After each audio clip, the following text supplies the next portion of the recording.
What's up, guys? Welcome to another edition of Taco Tuesday. Let's talk about insurance. We got a doozy of an episode here for you guys today. A doozy. If you're in the car listening to this, please double check that the seatbelt is buckled. The last thing I would want is for this to create a car accident because it is such a doozy. I think the best analogy for today's episode, you guys, Taco Tuesday, let's talk about insurance. Glenn Shelton, co-host Christian Brindle. Mm-hmm. The best analogy for today's topic, if you've ever been sitting on your sofa and you kind of feel something, you're like, whoa, what the hell is this? Like you feel something, maybe it's like rubbing against you, like what the hell? You pull it out. It's a $20 crisp $20 bill that was in your sofa cushion. And you didn't even know it existed. It was right there. You didn't have to even do anything. You didn't have to get off the sofa. And that $20 bill was right there. Mm-hmm. So that's the hint. Now, if you're watching this, there's kind of a bigger visual hint behind me here in the video. But Christian, explain that. What did I just say? What's going on today? What is this topic? What's this mystery topic? What is this? Are we giving out $20 bills? Is that what this is? I'm surprised they don't have a coin for that at this point, but guys, we're talking about selling ancillary products today. We're talking about how to cover your clients better in a litany of different kind of ways. That is our $20. $1, but same idea. It's the same thing. $1, $20. Yeah, same thing. But guys, we're talking about how to cover your clients better and in a multitude of different situations. And by doing so, you're not only protecting them better, which makes you a better agent, you are not only increasing your retention, which obviously, right, you want to increase your retention. You don't want a revolving door business, but you're also making more money as a result. Everybody wins. Yeah, it's a big deal, you guys. It's a really big deal. Now, I do feel like I have to address something because I recently got on Instagram and there was a video that you took of me that hit me in the face. And I feel like a video from one of our previous interviews that we did, I don't know if it was a Taco Tuesday. I honestly am not exactly sure where that video came from, but you had a clip. It was a reel. It was on Instagram. And I was specifically saying that the best and biggest producers typically only sell one line of insurance. Mm-hmm.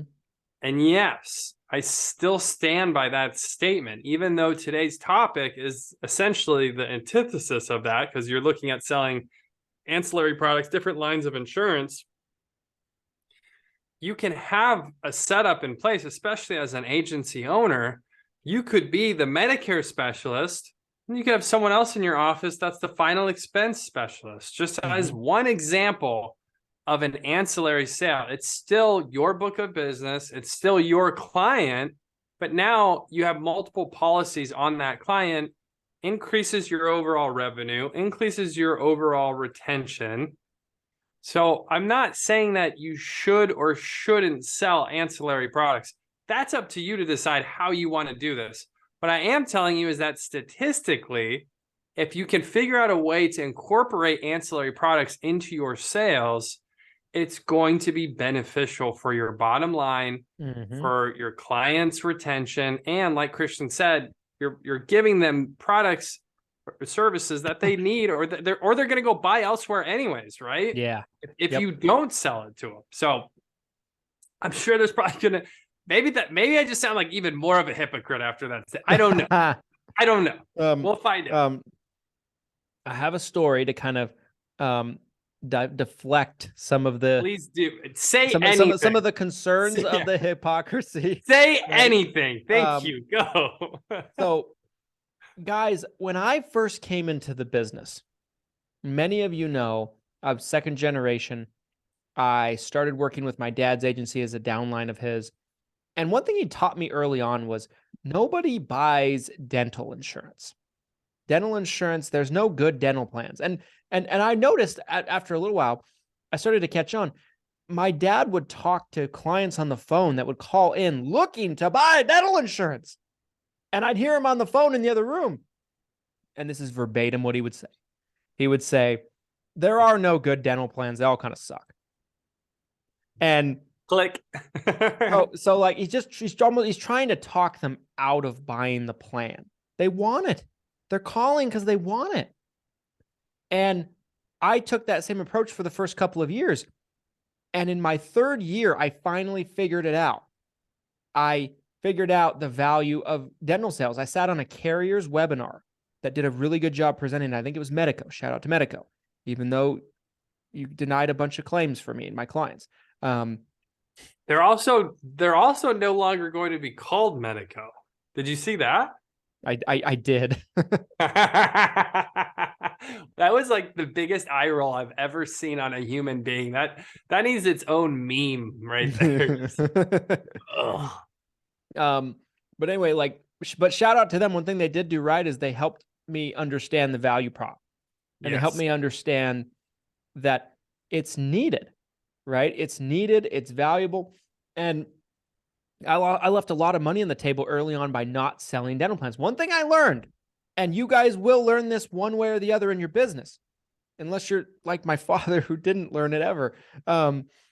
Even when I was like winning contests, starting selling dental plans, I won a contest with our FMO and I was number one for the FMO in this contest.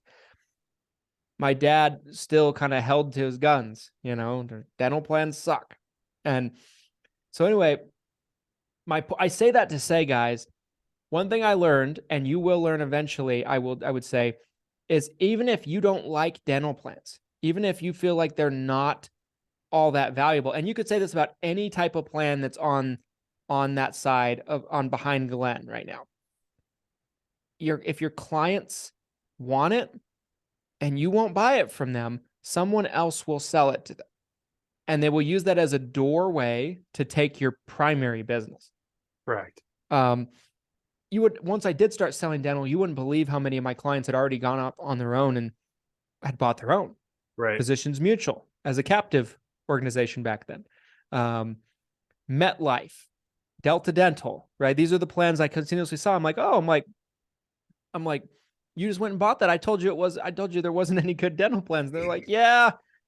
And then we went and they're like, we took that as maybe you just didn't want to do it.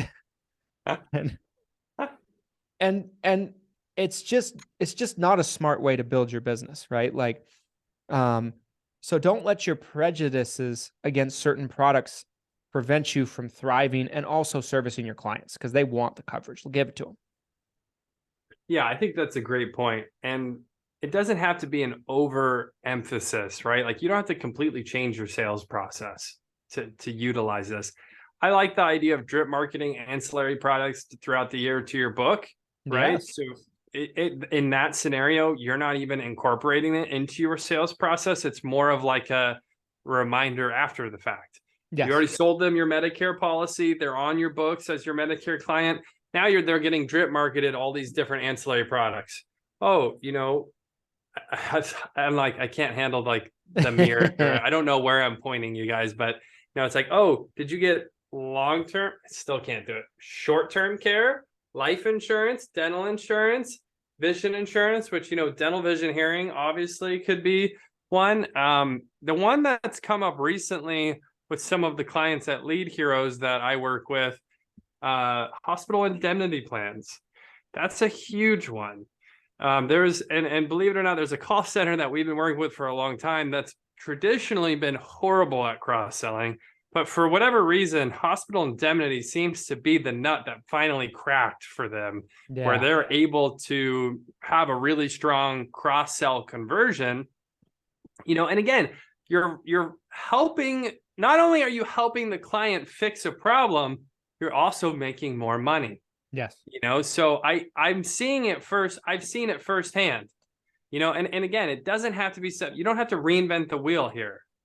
Quick shout out to Eric Fierro, DFY CRM. It's built on Go High Level. You can set up automations.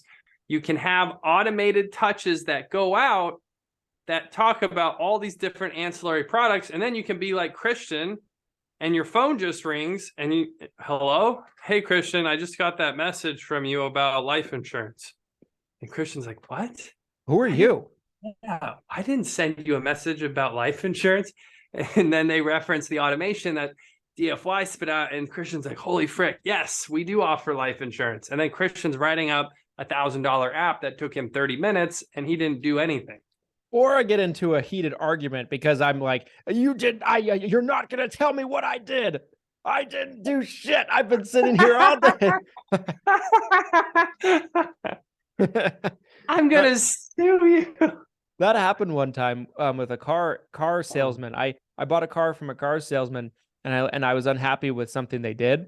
I left a bad review on Google, and I got an automated reply under my comment that said, hey, call this number. We want to make it right. And this is the manager. We're so sorry I had a bad experience. So I called in, and the manager was like, hello? Like, who is this? And I was like, yeah, you said we could work it out, make it right. He's like, I did no such thing. And it was like, it was his staff that just was automatically copying and pasting that under all the bad reviews to make it look good. Right. Like they're taking care of upset clients. That's hilarious. But it was a heated conversation. Oh, I'm sure it was. Here's a question for you. You're a Medicare agent. You have a book of business, right?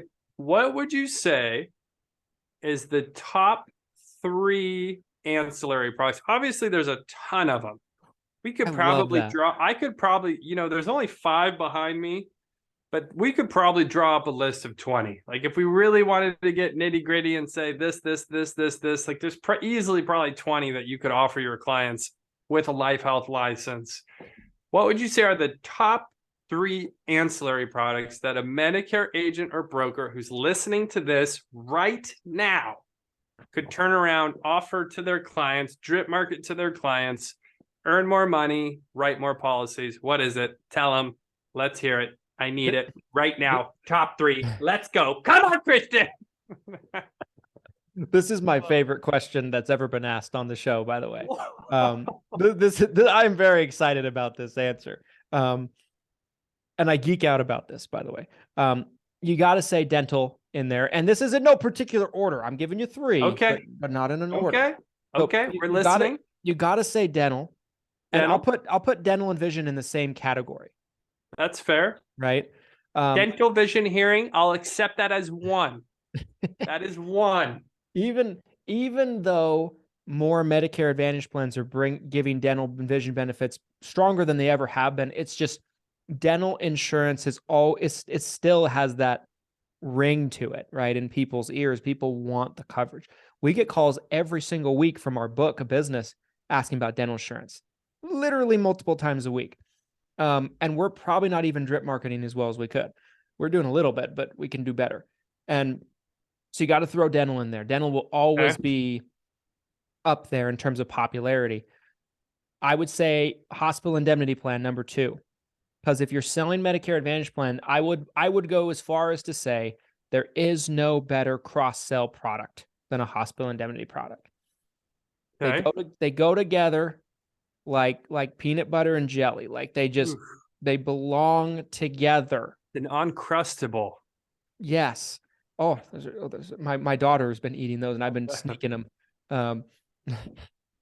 Don't tell Stormy. Don't tell my wife. Stormy, turn it off right now. She doesn't watch these. Maybe that's why she doesn't write more. No, I'm just kidding. Just kidding, guys. My wife doesn't write more because she's a mom.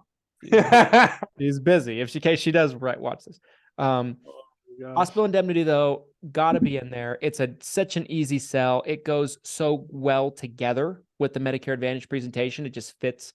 I did a training on it recently for my university members, and it was a great big hit. My third one, I would say probably cancer insurance, because I feel like it's not as popular as maybe the other 2 in terms of deviated from my list. I just want you to know we were on the same highway. We were going the same direction, and then we just split. So keep going. Cancer insurance. So with cancer insurance, it's probably not one that you'll get calls about as much. Like my office doesn't get calls every week about cancer insurance like we do dental. But it's probably out of all of them going to be the most valuable to your clients. And I think once you explain to them how it can help them, it's easier to get people to buy it, in my opinion, than a lot of the others. I will say, shout out to Medicare Mama, Galen Hendricks, friend of the show, personal friend, mother to me and to Christian. Before I got to know Galen, I probably wouldn't have even said much about cancer insurance in general. Agreed. Same. Yeah. She's completely night and day changed my perspective on cancer insurance, how beneficial it can be, how it works. I didn't even necessarily understand even how it worked until Galen really kind of broke it down. And then also seeing how she incorporates it into her sales process, or her team rather, how her agents have utilized it and absolutely crushed with it. So I do like cancer insurance. I'm not against cancer insurance, but if I had to pick my top 3, dental, vision, hearing, just because the value prop is so big to a senior and the cost is so reasonable, I feel like it's such an easy sale. And again, when you're looking at kind of the puzzle pieces behind me, and you think about like you're trying to like cover as much ground as possible, right? Like you're trying to patch these holes up in their risk portfolio of what's going to come out of their own expenses, right? Their own pocket.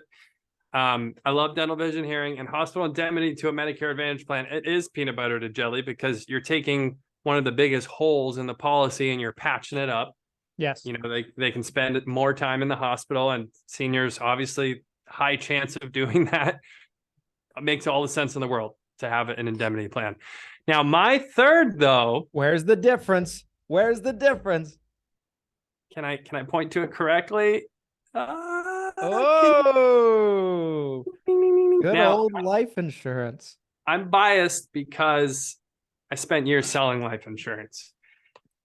And a lot of people, there's kind of this general idea that as a senior, when you get towards end of life, that you've kind of missed your chance, right? That your cost of insurance for life insurance is so high that the idea of paying for any of it, even a simplified issue whole life, which is really what final expense is, right? It's a simplified issue whole life insurance product.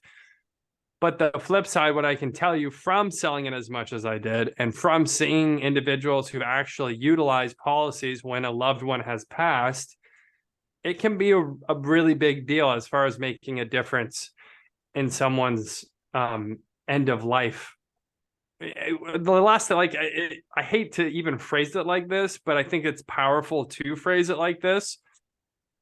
If you pass away and you don't have the expenses to cover your own funeral, so you don't have the money, or you didn't prepay for your funeral, which a lot of people do, but there's a lot of people that don't, and you're at your funeral and your family's gathering and they have to pass the hat around, right? They're literally passing that hat around saying, who wants to give up, who's contributing money to bury Christian? He was so poor because he was horrible at selling insurance. He couldn't even. Oh no. They're passing the hat around.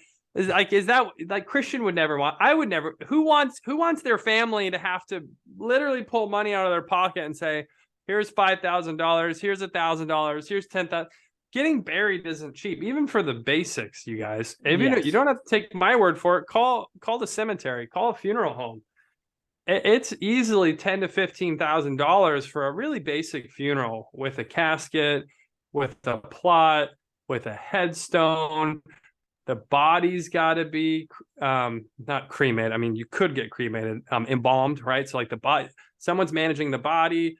It can be a very pricey process. And so to burden your loved ones with a financial burden, on top of the fact that they're dealing with losing you, in that perspective, my argument is that final expense is a very reasonable product, and that majority of seniors probably need, if they don't have their funerals prepaid, if they don't have the assets or money set aside for their funeral, they can pay as little as 20, 30, 40, 50 bucks a month into a simplified issue whole life policy that most seniors can qualify for, and it will allow them to cover their funeral costs. So that's my number 3 before cancer. Cancer's up there for me for sure, but that's the only one that would deviate from your top 3. I think if for me, life was right on the outside, it would have been 4 for me.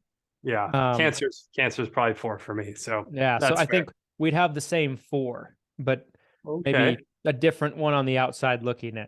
Yeah, I think, I mean, and I think life insurance is so valuable, right, guys? I think, and truthfully, guys, like out of everything we're talking about today, isn't it not even close that if you're going to cross-sell something and you're a Medicare agent, the one that's going to be the most profitable for you is going to be life?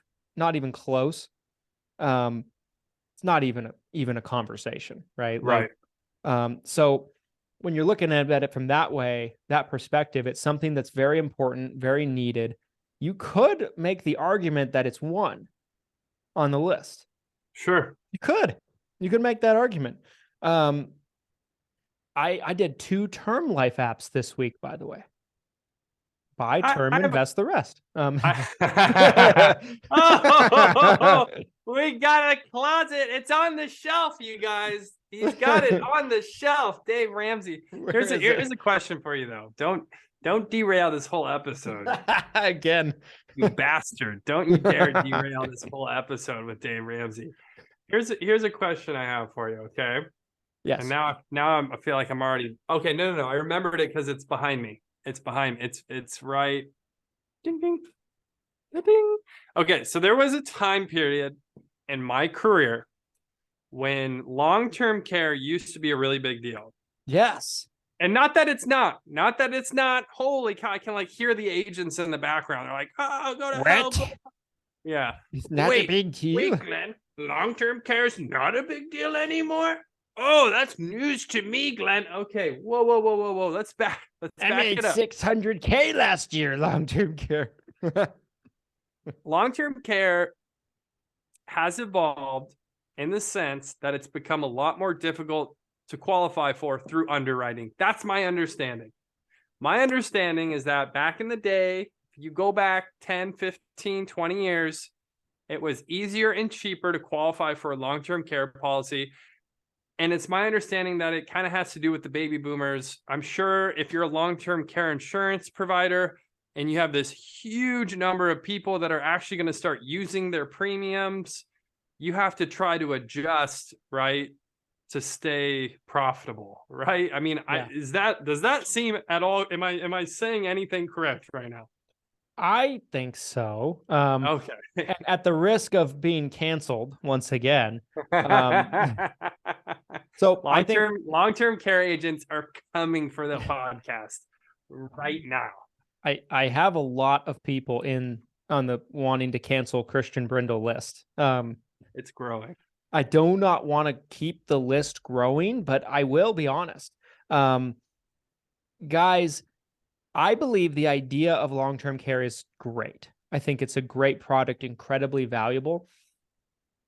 If you ask me, the number of carriers that offer it that are viable these days compared to 15 years ago is like 90% less. And why is that? Why is that? It's because there were so many products early on, 15 years ago, 20 years ago, 25 years ago, the John Hancocks of the world, right? Yep. These different insurance companies, and they lost their shorts. The people that were designing these products, it's from the outside looking in, doesn't seem like they did a great job in figuring out the overall viability of the long-term aspect of a long-term care plan, right? So what happens to the rates? They skyrocket. Have you looked at the prices of a long-term care plan today? Like, let me look at Mutual right now. I have an app on my phone. Here you go, guys. Here's some apps you can download. Oh, Mutual, Foresters, Medicare app, GTL, Aetna. There you go. But no, I'll quote you guys a Mutual of Omaha long-term care policy right now. It's expensive. Isn't the underwriting also difficult? Like, yes. aren't there? Yeah, it's not easy to quote. Not only is it expensive, but it's my understanding that the underwriting is not easy to qualify for either. Yeah. I mean, that is my understanding as well. I mean, we don't write a ton of it. I'll be the first to say. So I'm sure if there's a long-term care expert that would want to come on the show, hit me up. But it's one of those things that, in my opinion, I would love to do a long-term care episode. I knew an agent early on that was all, they literally only wrote long-term care. Interesting. So let's say, right, I have a $5,000 monthly benefit, a male, 65, 4-year policy, let's say, benefit period. Elimination period, we'll do 90 days. 90 Medicare days. covers first 100, right? Beautiful. Beautiful. Perfect, right? Thank you. You're so knowledgeable. Return of premium, we'll leave that off. No ROP, please. Thank you. One person, by the way, guys. Yeah. $295 a month. And what's the benefit amount? $5,000 a month for 4 years. So I think it was a total of like 240,000, something like that. It's a lot of money. It's tough. And that's the thing. Like, I've had this my parents are getting up there. They're not quite Medicare age, but they're very close. And they've looked at long-term care policies because, again, they don't want to burden their family with taking care of them as they get older. And they know how expensive these facilities can be, right? And it's tough when you're looking at it from a financial perspective where you're like, am I going to pay into this policy for 10, 15, 20 years? And then what happened? You could also die suddenly too, right? Right. You might not, might not even use it. Yeah. Right. I mean, and now granted, right? This is for $5,000 a month. There's a lot of care facilities that I'm aware of that you could not get into the backyard for $5,000 a month. 100%. Like, a lot of the really nice ones are 8 to 10 a month now. Yeah. So thank you, inflation. This is one guy, 65-year-old guy in my area, $295 a month. If we did it higher, it might be $400 or $500 a month, right? Imagine what it is for a couple. And you mentioned the underwriting, right? The underwriting is extensive. They looked at them under the microscope pretty thoroughly. So I think it's $1,000 a month for a couple to pay into a policy that they might never use. Yes. That's just ludicrous. And they might not qualify for it. Now, here's the thing is we kind of got, I love where this went, but we kind of got derailed from what my original question was. Okay. Yes. So no, I love where that went. I love where that went because this helps with my question. Okay. This is what I was told. Okay. I was told that as long-term care became unrealistic, I was told that short-term care was going to become the next big thing. Yes, I've heard this too. I was told this many, many moons ago, years ago, actually. And I would say it's never come to fruition as I was told. Agreed. Yeah. It was like, oh, so-and-so has a new short-term care product coming out on the market. It's going to be so hot and it's going to pay well and blah, blah, blah, blah, blah. And then, like, really now, if I had to look back and say, well, Glenn, what did happen with the short-term care? I would say what I've heard with the short-term care products is you have shady-ass agents who are selling short-term care as long-term care because it's cheaper and it's a lot easier to qualify for. So they're like, yeah, you could go for long-term care, but this new policy is way better and blah, blah, blah, blah, blah. And so I thought, I don't know, I was kind of surprised by how all of that played out. Super specific to this whole ancillary situation. Have you even sold a short-term care policy before? Yeah. We don't sell a lot of them, but I think if I had to put a number on it, we probably sold 5 last year. Okay. But we sold some internally, like, and this is where the conversation always comes from with short-term care. We have the long-term care conversation. We do get people that call into the office once in a blue moon want to talk about long-term care. And once we talk about the actual realistic terms of it, like we just did. Right. Exactly. Exactly. Usually they will be like, no, I don't know. That's when, for me, I will go into the short-term care conversation. But I think if you're doing your job as an agent, you're explaining it properly. I'm like, and this is the way it's positioned.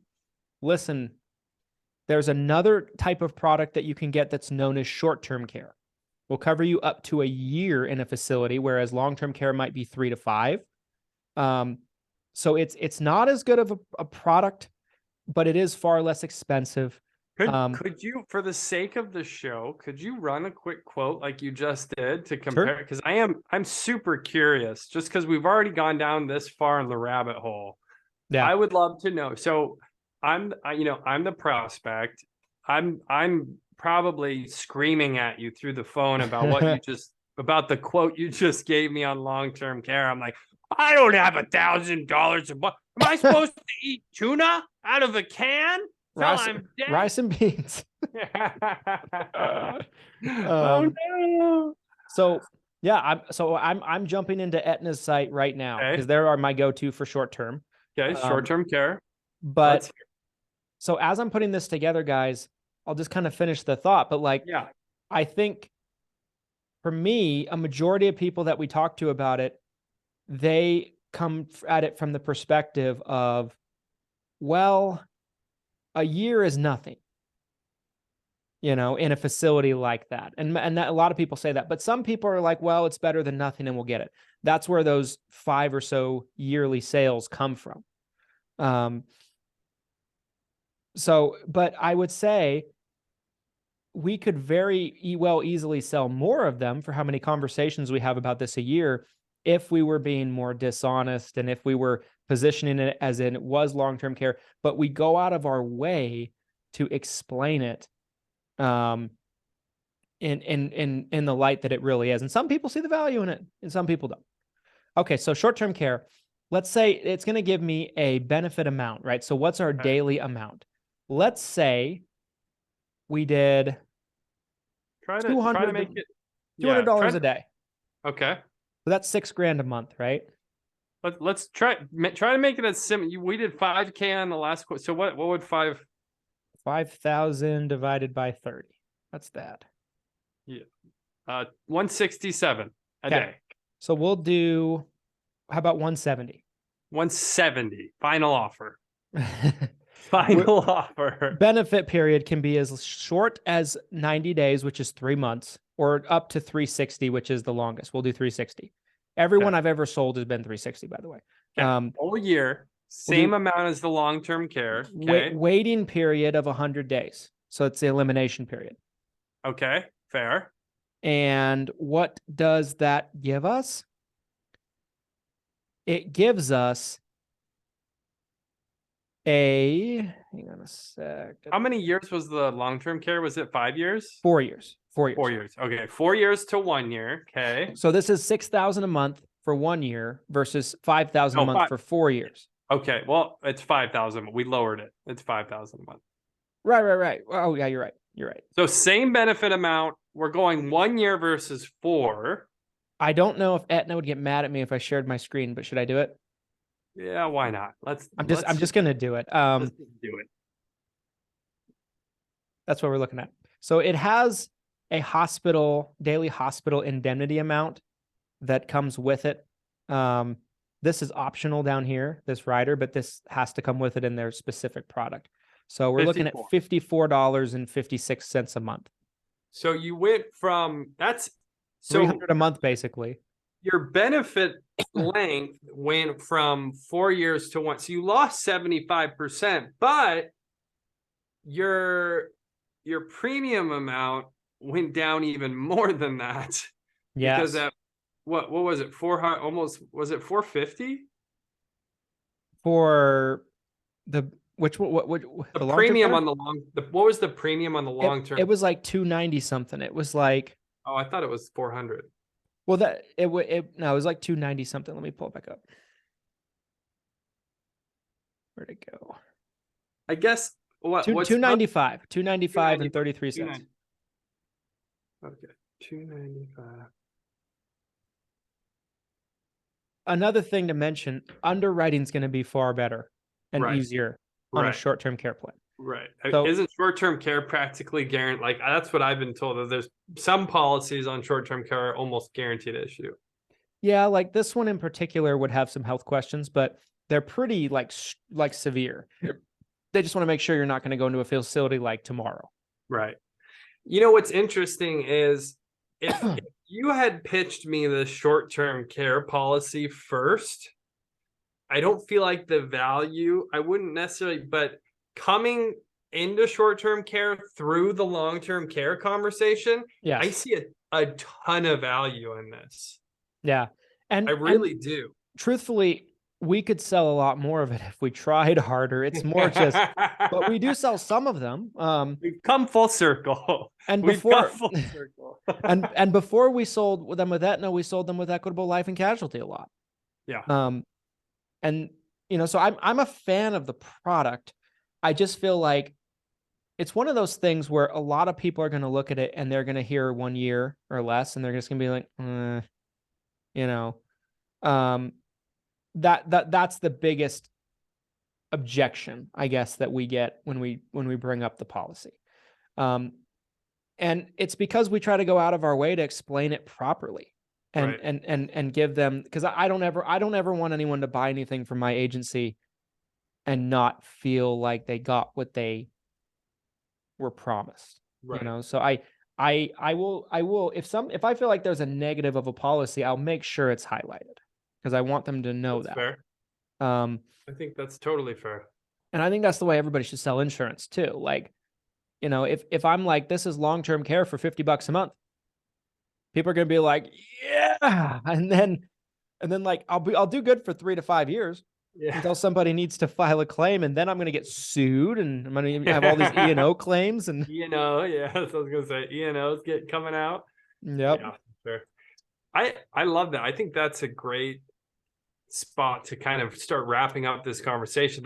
I love Yes. that this puzzle piece behind me kind of really did help guide this conversation. And I loved it. It was great. I would love it. I also want to reiterate what Christian said. If there are any long-term care specialists where like I said, I knew an agent early on in my career that they built their whole book on it. Their strategy was that, hey, I'm not going to write life and health. I'm just going to write long-term care. And so they networked with all the life health agents and said, just send your long-term care to me. And so he had like this unlimited flow of long-term care. And again, though, this was back in the day. This is 10 years ago, 12 years ago now. That's when I met this guy like 10 years ago. Who knows how long he'd probably been doing it for another 10, 20 years before I even met him. And so this whole game has kind of changed behind me. But I loved that. That was a really interesting conversation, I think, to backdoor short-term care through long-term care. I see a lot of value. The premium to the benefit amount makes more sense for most seniors, and it's significantly easier to qualify for. Agreed. So I love that. Agreed. I mean, it's more like doable, you know, Right. for a lot of them. And so, I mean, if you really like look at the numbers of it, I mean, you could maybe say the long-term care is worth it, but like for the 4 years, like in that quote, exact example we put together. But and don't get me wrong, I'm sure there's people out there that are have a way with their words and how they explain it to where they get the person to fork over $350 a month, $400 a month per person. Not saying it's impossible, but I think anytime you have to really like manipulate how you're explaining things and like it turns into like a Wolf of Wall Street kind of thing. Yep. You know, like the reason for the call today, John, I have a significant investment in a what does he say? I have a significant opportunity for you, John. And it's in a groundbreaking technology firm. And if you have 60 seconds, I'd like to share it with you. Like if you're having to like you know, maneuver like that, it's probably a reason for it. Like a good 100%. product is going to sell itself. 100%. I couldn't agree with you more. I want to launch into my final thoughts, you guys. So ancillary products, like I said before, You may have heard me talk about staying in one lane, especially if you're a new agent. I think it's really valuable advice to stay in one lane and not to try to offer necessarily all these different ancillary products. But as you grow as an agent, and especially if you're an agency owner, it becomes easier to start doing some of these cross sells, especially if you're doing drip marketing, which is one of my favorite things. Send a letter, send an email, send a text to your book of business. You're staying in contact with them. You're increasing retention. You're increasing your commission on each individual beneficiary that you're already working with. I love ancillary products when they are the right fit for you and for your client. So that's my final thoughts. Christian, final thoughts, ancillary products. Hit me. I think if you guys aren't selling ancillary products, you're limiting your retention. Like even if there was nothing else, if you get to keep an extra 5% of your book or 10% of your book because you cross-sold consistently, isn't that worth it? 100%. Number one. Number two, let's say you're allowing your clients to be covered better. You're servicing them better, because it's coverage and protection they need. A lot of them want anyway. And the third and final thing is increase your revenue a lot. It's just a no-brainer, guys, and it's fun, right? Like it's fun to deal with these other kind of products because it's like a change of pace. It's not the same old repetitive thing. If you're selling med sups, you're gonna get tired of selling med sups. I promise. I don't care how much money you're making. Like you'll get to a point where it's like another plan G. Shoot me in the head. I just want to get through this. Like that's where Christian's at right now. Medicare Advantage plan. I got to check your doctors again. Another true up. Shoot me now. But then you sell a hip plan or a dental vision hearing plan, or like it's a little bit of a change in pace, and you make far less money. But it's like, oh, it's kind of exciting, a little dental plan, like maybe that sounds stupid. But no, I totally understand. I really do. I definitely understand. But anyway, guys, it's gonna be a good thing for you. It's gonna be a thing for your clients, good thing for you. Everybody wins, like I said at the beginning. 100%. I love it. I love it. Guys, if you like this episode, you know what to do. Like, comment, subscribe on YouTube. Give us a 5-star review on other platforms. We'll be back next time with another episode. We'll catch you guys later. And make sure to eat lots of tacos. Sell lots of tacos. I want to hear in the comments, you guys, what are your top 3 ancillary products? Yes. Christian and I both talked about our top 3. Tell us in the comments, what are your top 3 ancillary products outside of your main line of insurance that you offer? Let's have a discussion. I want to see it. I love it. I'm waiting. I love it. And if we get long-term care, short-term care, and heart attack and stroke or something. Yeah. Critical illness, accidental death. No cancer, just heart attack and stroke. Yeah. You're fired. You're fired. At that point. You're banned from listening. We will ban you from listening to our show. All right, guys. Well, we'll see you next time. Thanks for tuning in. Peace out. Later. Adios.